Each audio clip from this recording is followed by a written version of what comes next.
പ്രിയമുള്ളവരെ, വചനജ്വാല 1679 ദിനത്തിലേക്ക് പ്രവേശിക്കുന്ന ഇന്ന് ഏപ്രിൽ 6 തിങ്കളാഴ്ച എല്ലാവർക്കും ഏറ്റവും നല്ല ഒരു സുപ്രഭാതം ആശംസിക്കുന്നു. നമ്മൾ ഇന്നത്തെ വചന വായനയിൽ ജെറമിയായുടെ പുസ്തകം 48 അധ്യായം 30 മുതൽ 47 വരെയുള്ള തിരുവാക്യങ്ങളാണ് നാം ശ്രവിക്കുക.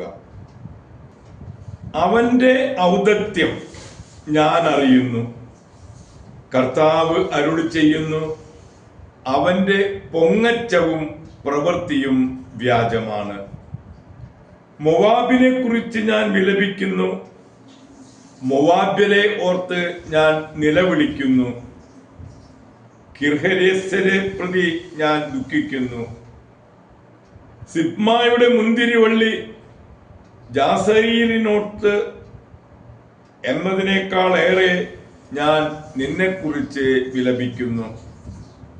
നിന്റെ ശാഖകൾ കടൽ കടന്നു ജാസർ വരെ എത്തി.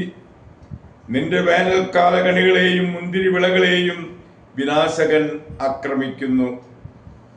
ഫലസമൃദ്ധമായ മൊവാബിൽ നിന്ന് ആനന്ദവും ആഹ്ലാദവും പോയി മറഞ്ഞു. മുന്തിരിച്ചക്കിൽ നിന്ന് വീഞ്ഞ് ഒഴുകുന്നില്ല. ആർപ്പുവിളിയോടെ ആരും ചക്ക് ചവിട്ടുന്നില്ല. ആർത്തനാദമാണ് ഉയരുന്നത്. ഹെഷ്ബോണും എലയാസയും നിലവിളിക്കുന്നു. യഹാസ് വരെ അവരുടെ ശബ്ദം മുഴങ്ങുന്നു. സേവാർ മുതൽ ഹൊറണയായും എക്ഷലാക്ഷയായും വരെയും അത് കേൾക്കുന്നു. നിമ്രിം ജലാശയങ്ങളും ശൂന്യമായിരിക്കുന്നു. മൊവാബിലെ പൂജാഗിരികളിൽ ബലിയർപ്പിക്കുകയും ധൂപാർപ്പണം ചെയ്യുന്നവർക്ക് ഞാൻ അന്ത്യം വരുത്തും.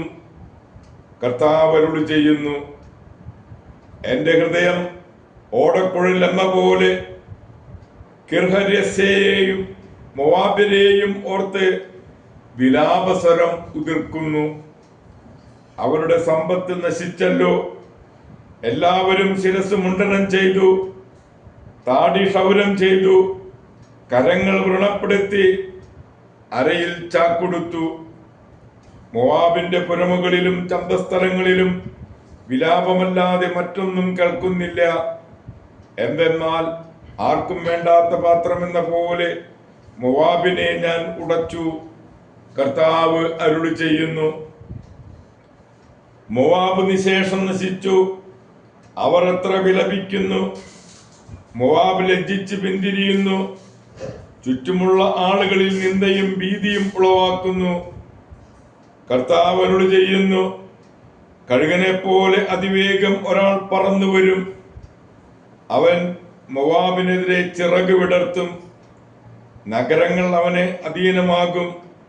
കോട്ടകൾ പിടിക്കപ്പെടും. ഈറ്റുനോവെടുത്ത സ്ത്രീയെ പോലെ മൊവാബിലെ വീരന്മാർ വേദനിക്കും. മൊവാബ് നശിക്കും. അതൊരു ജനതയല്ലാതാകും. അവൻ കർത്താവിന്റെ മുൻപിൽ തന്നെത്താൻ ഉയർത്തിയല്ലോ. മൊവാബിലെ നിങ്ങളുടെ മുമ്പിൽ ഇതാ ഭീതിയും കുഴിയും കെണിയും എന്ന് കർത്താവ് അരുളി ചെയ്യുന്നു. ഭീതിയിൽ നിന്ന് രക്ഷപ്പെട്ടോടുവിൻ, കുഴിയിൽ നിപതിക്കും. കുഴിയിൽ നിന്ന് കയറുന്നവൻ കെണിയിൽപ്പെടും. മൊവാബിന്റെ ശിക്ഷാവർഷത്തിൽ ഞാൻ ഇവ അവരുടെ മേൽ വരുത്തും.